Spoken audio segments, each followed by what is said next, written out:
पवित्र मानगढ़ के इस धरती पे आदिवासी समाज के गौरव से जुड़े इस सम्मान समारोह में उपस्थित राजस्थान के राज्यपाल श्री हरिभाई बागड़े जी, मुख्यमंत्री श्री भजन लाल शर्मा जी, मंत्री जनजाति क्षेत्रीय विकास विभाग श्री बाबूलाल खराड़े जी, मंत्री राजस्व विभाग श्री हेमंत मीणा जी, गणमान्य अतिथियों, बड़ी संख्या में यहाँ उपस्थित आदिवासी समाज के भाइयों और बहनों, प्यारे बच्चों, देवियों और स्वजनों, सभी को मेरा नमस्कार। आज आदि गौरव सम्मान प्राप्त करने वाले सभी व्यक्तियों को और संस्थाओं को मैं बहुत बहुत बधाई देती हूँ। व्यक्तिगत सम्मान प्राप्त करने वाले लोगों में महिलाओं की संख्या अधिक है। ये आदिवासी समाज के लिए, राजस्थान के लिए और पूरे देश के लिए गौरव की बात है। ये मैं इसलिए कह रही हूँ कि महिलाओं का विकास किसी भी समाज के विकास का आईना है। इस सम्मान समारोह से ये भी सिद्ध होता है कि जनजाति समुदाय के लोगों में बहुमुखी क्षमता है और उन्होंने अनेक क्षेत्रों में अमूल्य योगदान दिया है। हमारे जनजातीय शिल्पीकार भाई बहन अपने हाथों से बहुत सुंदर चीजें बनाते हैं।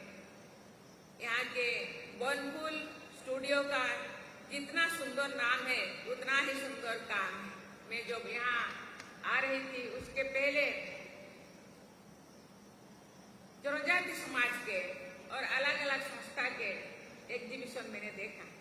वहाँ देखा इस समाज के महिलाएं, इस समाज के भाई और बहनें इतने सुंदर सुंदर कलाकृति करते हैं।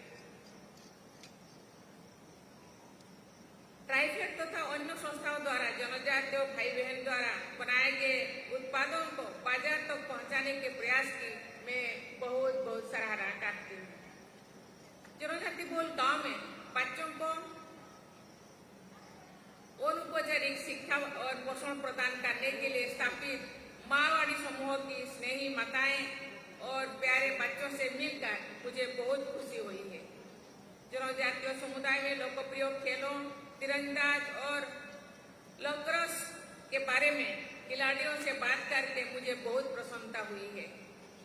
मुझे ये जानकर बहुत खुशी हो रही है कि राजस्थान की आदिवासी बेटी सुनीता मीना देश की लक्रोस टीम की कप्तान चुनी गई है।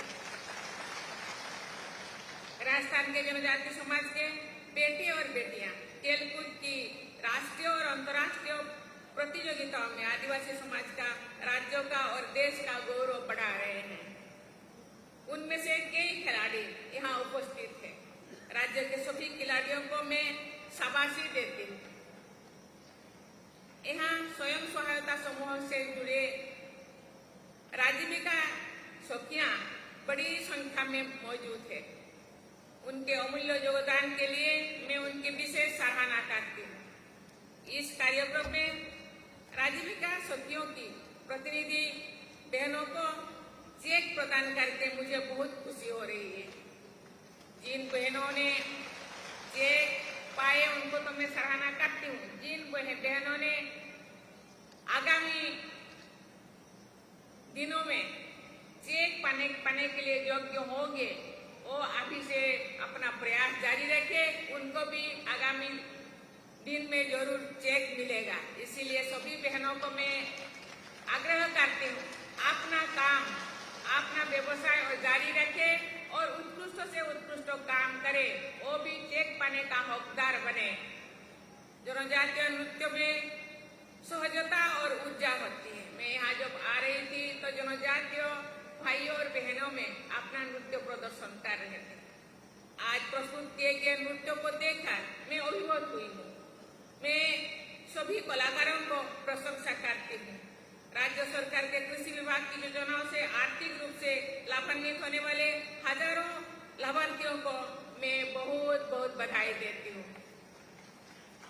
जनजातीय समुदायों, किसानों और महिलाओं सहित वंचित वर्गों के कल्याण और विकास हेतु अनेक क्षेत्रों में सक्रियता के लिए मैं मुख्यमंत्री श्री भजन लाल शर्मा जी तथा राज्य सरकार की उनकी पूरी टीम को बहुत बहुत साधुवाद देती हूँ। 2 दिन पहले गांधी जयंती के दिन प्रधानमंत्री जी के द्वारा राष्ट्रीय स्तर पर धरतीय व जनजातीय ग्रामोत्कर्ष अभियान का शुभारंभ किया गया है। इस अभियान द्वारा 5 करोड़ से अधिक जनजातीय समाज के लोगों को लाभान्वित करने का लक्ष्य तय किया गया है। मुझे विश्वास है कि ये अभियान आदिवासी समाज के गौरव को बढ़ाने का सशक्त माध्यम बनेगा। आज मुझे जन सेवा की अपनी यात्रा की शुरुआत का वो समय भी याद आ रहा है जो मैं ट्राइबल एडवाइजरी काउंसिल की सदस्य थी, जिसे राजस्थान में अनुसूचित जनजाति परामर्शदात्री परिषद कहा जाता है। देवियों और सौजनों, लगभग 450 साल पहले राजस्थान में महाराणा प्रताप के साथ कंधे से कंधा मिलाकर जन्मभूमि के गौरव के लिए मोर पिटने वाले आदिवासी वीरों को पूरा देश याद करता है। हल्दी घाटी से लेकर मानगढ़ के नरसंहार तक असंख्य आदिवासी वीरों के बलिदान की साक्षी रही इस पावन भूमि को मैं प्रणाम करती हूँ। कुछ देर पहले मुझे पवित्र मानगढ़ धाम में पूज्य गोविंद गुरु जी अलौकिक ज्योति की प्रतीक ध्वनि का दर्शन करने का अवसर मिला। इसके बाद मैंने मानगढ़ धाम स्मारक स्थल पर अपने प्राणों की आहुति देने वाले शहीदों की सम्मान दी और पुष्पांजलि अर्पण की। वो स्मारक देश प्रेमियों के लिए एक तीर्थ स्थल है। मैं पूज्य गोविंद गुरु और उनके अनुयायी आदिवासी वीरों के स्मृति को सादर नमन करती हूँ।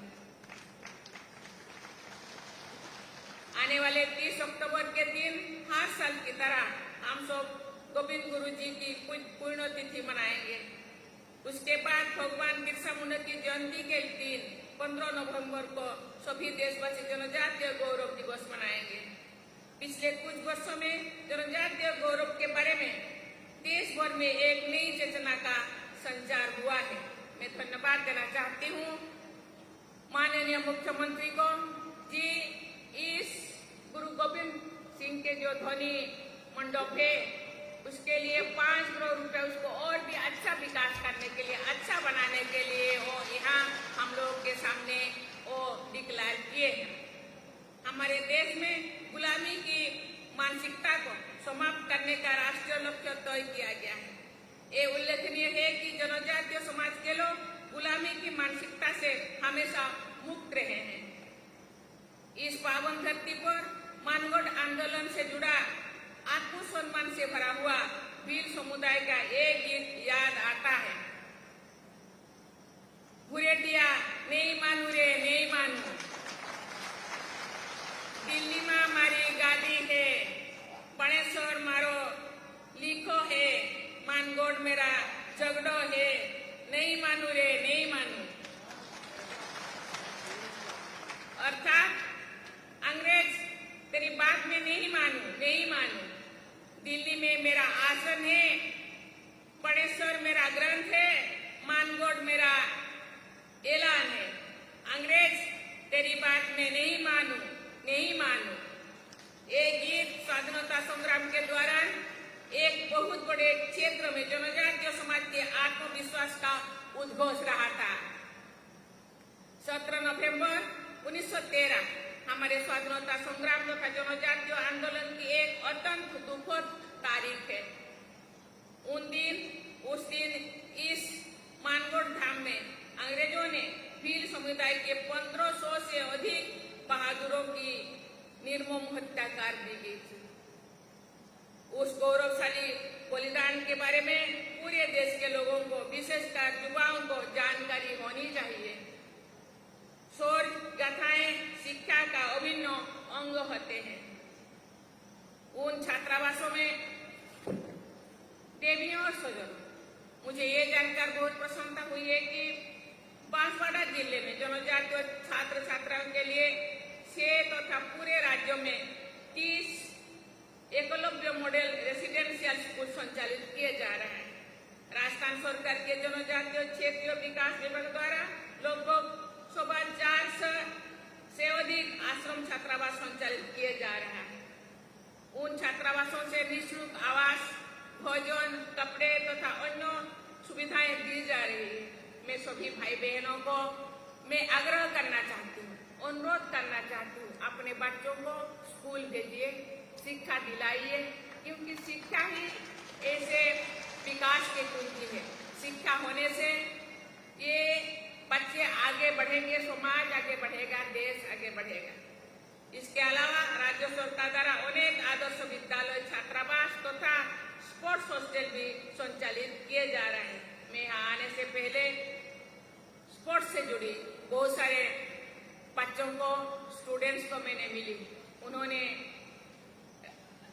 राजस्थान को स्पोर्ट्स के लिए देश में अग्रणी रखने के लिए प्रयास कर रहे हैं, इसलिए मैं उनको बहुत बहुत धन्यवाद देना चाहती हूँ। मुझे बताया गया है कि उन छात्रावासों में हजारों विद्यार्थियों लाभान्वित हो रहे हैं। छात्रावासों का उल्लेख करते हुए मुझे अपने विद्यार्थी जीवन की याद आ रही है।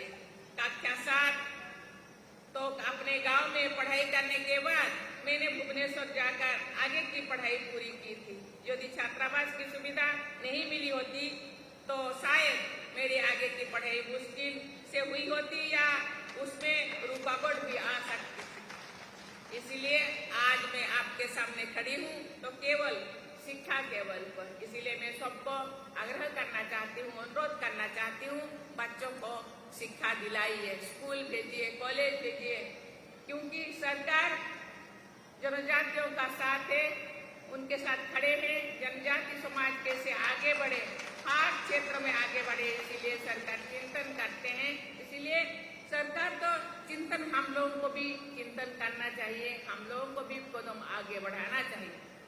मैं आप सबसे अनुरोध करती हूँ कि अपने बेटे बेटियों को जरूर पढ़ाइए, उन्हें अच्छे से अच्छा पढ़ाई करने के लिए अवसर दीजिए और उनका उत्साह बढ़ाते रहिए। पासवाड़ स्थित गोविंद गुरु जनजातीय विश्वविद्यालय की स्थापना से यहाँ के जनजातीय युवाओं को उच्च शिक्षण की सुविधा स्थानीय स्तर पर उपलब्ध हो रही है। ये सुविधा उन्हें उनके लिए विकास के बहुत से रास्ते तैयार करेगी। मैं आशा करती हूँ कि जनजातीय समुदाय सहित राजस्थान के लोग विकास के नई प्रतिमा स्थापित करेंगे। मैं राजस्थान के सभी निवासियों के स्वर्णिम भविष्य की कामना करती हूँ। इसी के साथ मैं आपको बहुत बहुत धन्यवाद देती हूँ। जय हिंद, जय भारत, जय राजस्थान।